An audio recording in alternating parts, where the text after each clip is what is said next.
Hello and welcome to my channel. This is Dayna Rubin. This is part 2 of Who is Dayna. So if you missed part 1, I'll make sure to put a link in the description, but it's the video right before this if you're watching it on any of my social medias. So part 2 starts out where I have graduated college. I did a not a master's, I did a double major in marketing and management, and I went to Florida International University, which is in Miami. So I had this beautiful collection of different cultures and different beautiful things happening in college. I ended up becoming a resident assistant, and I spent 5 years in college with a double major and just taking my time to learn everything. I don't know if I was ready to graduate, so I took some extra time.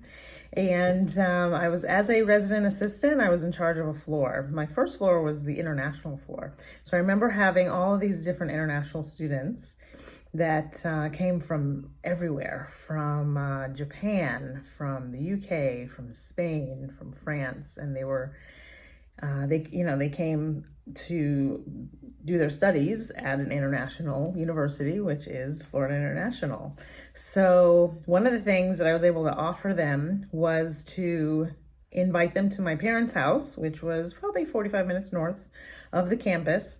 And we brought them to the house and we had Thanksgiving dinner. So that's very American, very traditional, very North American, if you want to call it that, because Canada also has a Thanksgiving.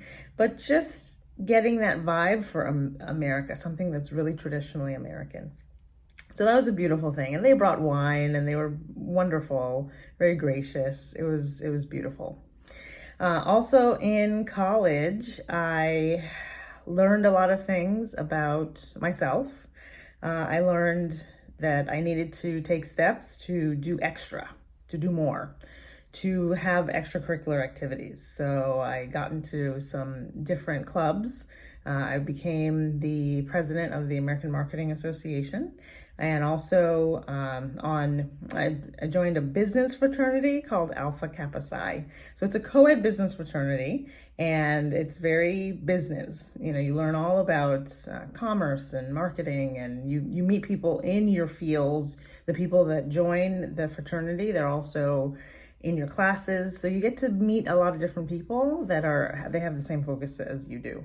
And that was beautiful because I have friends from Alpha Kappa Psi that I still talk to today, and they're dear, dear friends. So that was a beautiful experience for me, and I'm glad I did that. I didn't want to do a traditional sorority because that just didn't feel right, but this felt like a family, and it has been for the past 20 years. Also in college, just to give you, to be uncensored, I knew I was raised Christian, Seventh-day Adventist, so we went to church on Saturdays and a lot of different things. And we were 100% into the Bible, the New Testament and the Old Testament. And what do you learn in a religious background? You learn to get married and then have intimate relations. So at 22 years old, because I waited a long time, that's when I lost my virginity. So that is a long time to wait when you look at the statistics that's happening right now, where there's like 11-year-olds that are becoming intimate at that time, which I think is crazy. So, instilling those values of waiting and being honest and being truthful to yourself is very important. And I'm going to, instill that in my children as well. So to get back on the non-beaten path, I ended up doing a lot of wonderful things in college. All of the experiences. I was a commuter to the school, and then I lived on campus. So those things were really interesting to me. And college for the most part was fun.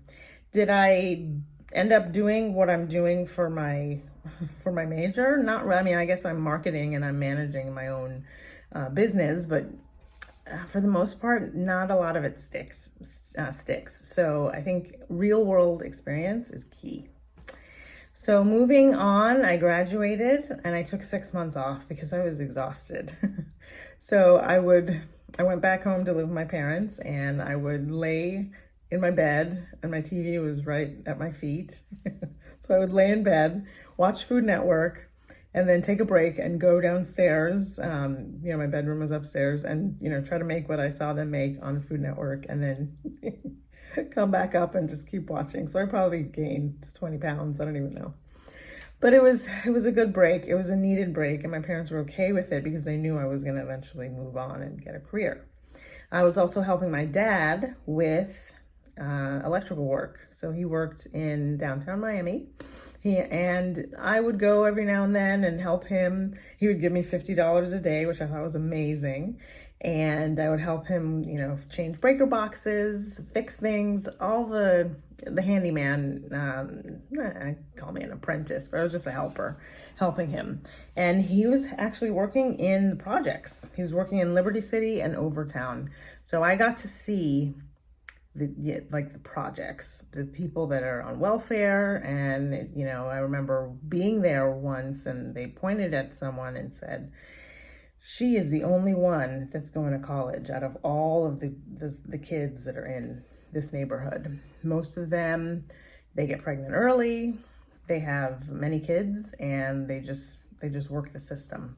So getting to see that as a young adult, that really pushed me and propelled me into making sure that was not me. And my parents did a lot of those things, a lot of life lessons and a lot of things like that. So one of the parenting things, it stuck with me. And as a parent, I knew I wanted to instill those types of things in my children. So I found a really good position at a wholesale plumbing company called Ferguson Enterprise. And I started in 2003. So I graduated in 2002 and I took some time off, and then I started back working January 2003.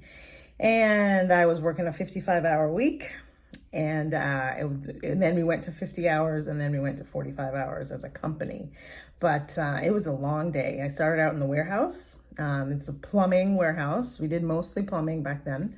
And now we sell appliances, lighting, and a lot of other things. But I learned about couplings and you name it. PVC versus copper. I learned a lot of little things that I never thought I was going to learn.